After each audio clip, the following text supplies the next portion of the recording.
Bring in another Derek Mbanga, who's a public image consultant, on the same conversation. Derek, good morning. It's good to see you. So you are a public image consultant. How much should one post online? First of all, good morning, Trevor. I'm delighted to be here. Your question is, how often should one post online? Really, that is a personal preference. But I'll tell you what, I'm going to approach this from the point of view of emotional intelligence. That's actually an area that I've been working on recently, and I think is particularly pertinent to this conversation that we are having. So in terms of using emotional intelligence, there is something called self-awareness. Self-awareness is the gateway to making more emotionally intelligent decisions. And emotional intelligence is the ability to manage, perceive, and express your emotions. So it is up to you as an individual. If you are going to be posting things online on a regular basis that causes you to be upset, that causes you to be anxious, that causes you to have unproductive feelings, then emotional intelligence, by any logical conclusion, tells you to reduce the amount of time that you spend on social media. Listen, I'm not here to police anybody's use of social media, but I am here to say that you have got to start tapping into this skill of using emotional intelligence to manage how you behave on these platforms. And therein lies my conversation, because you speak about emotional intelligence and self-awareness. Isn't that the same reason why then we are driving people to the edge of depression? Because there's a perception that you're supposed to be happy online. What if I'm just sad and I want to send out something and I'm sad and I want people to just tell me everything is going to be okay, and then they don't do that? Listen, Trevor, you are not going to get your happiness from social media. Research has unequivocally shown that perceived or perception of happiness on social media is actually being driven by algorithms that these huge companies are using to pull you in. Real happiness comes from engaging in real-world relationships with your family and friends and the people around you. Now, you may connect to them on social media, but the fact is, looking for that next like on Instagram or looking for that next thumbs up on Twitter is not going to be sustainable in the long term.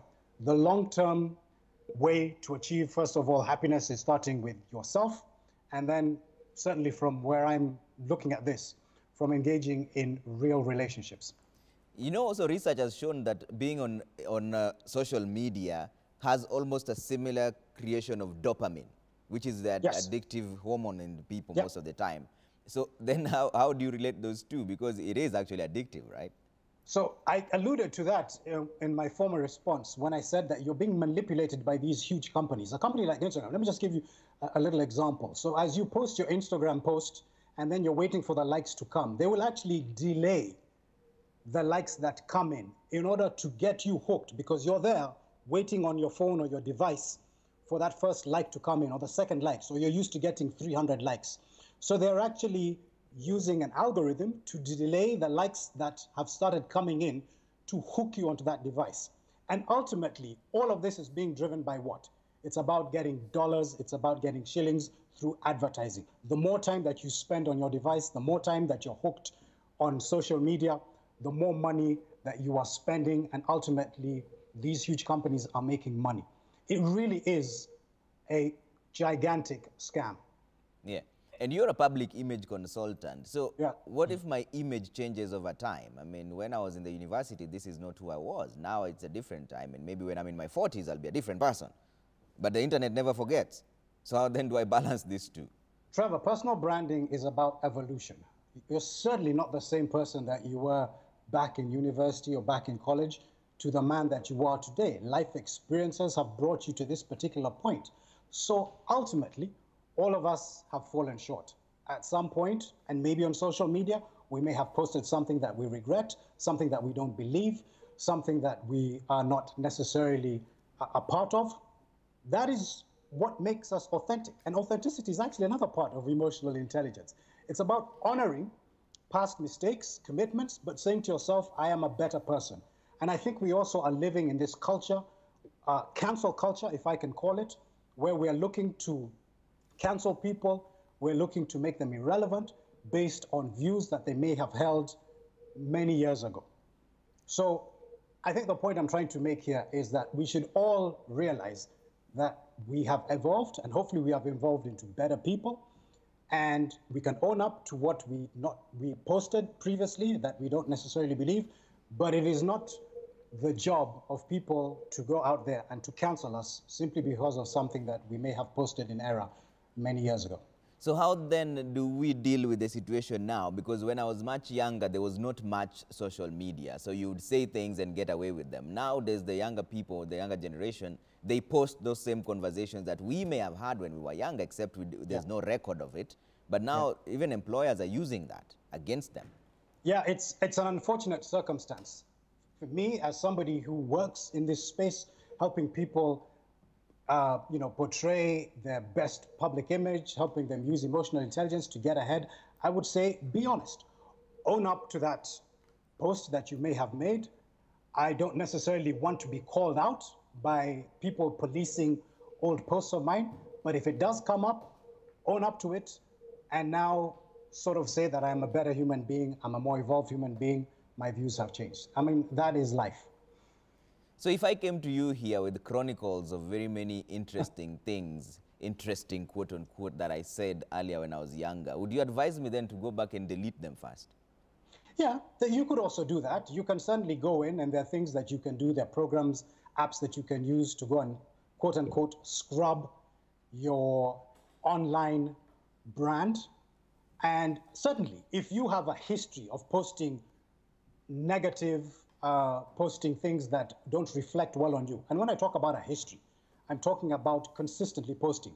But to bring up the one post that you may have done 6 years ago that you did as a joke as a young person, surely everybody has sinned and fallen short of the glory of God.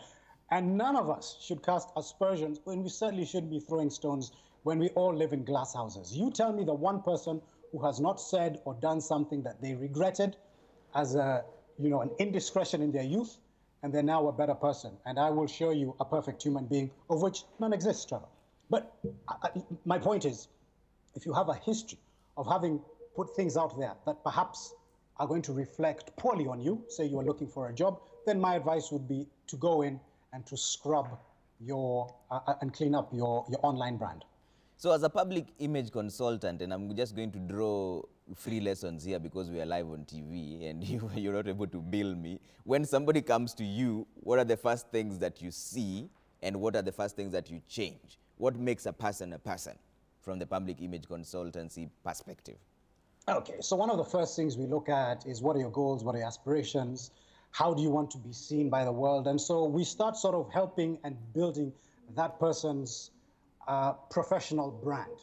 And yes, part of building that professional brand is what are you currently posting and how are you currently using social media to advance, increase your earning potential, to be seen, to be heard, and to be remembered better by your target market. And so we would certainly look at some of the things that you're posting and would say, all right, maybe start posting things that are going to show that you are an expert in a particular area. Maybe you need to specialize on certain platforms. So for me, somebody who is in the world of business, I will encourage people to start using LinkedIn. That is the platform where you can be seen as the expert, as the go-to person, as a thought leader in a particular area that you want. Would I encourage you to go on TikTok? No. TikTok is certainly a viable platform to connect with a particular target market, but most of my clients are professionals. And so we would have to pick and choose those platforms where, as I said, are going to help you increase your earning potential and help you be seen, heard, and remembered by your target market better. Have you ever dealt with a level of cognitive dissonance whereby I'm not who I want the public to see? Deep inside, I'm just a playful young guy, but on TV, because I'm a news anchor, this is how I sit and look. I talked about authenticity a few moments ago. Authenticity is a hallmark of emotional intelligence. You certainly have to be the person that you portray at all times. You can't be one person during the day and another person at night.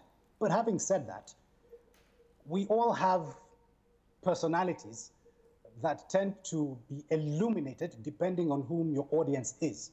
I tend to be more of an introspective person. I actually have been, I don't know if diagnosed is the word, but somebody who is, you know, less likely to be out there. And yet, my job involves being on national platforms like this.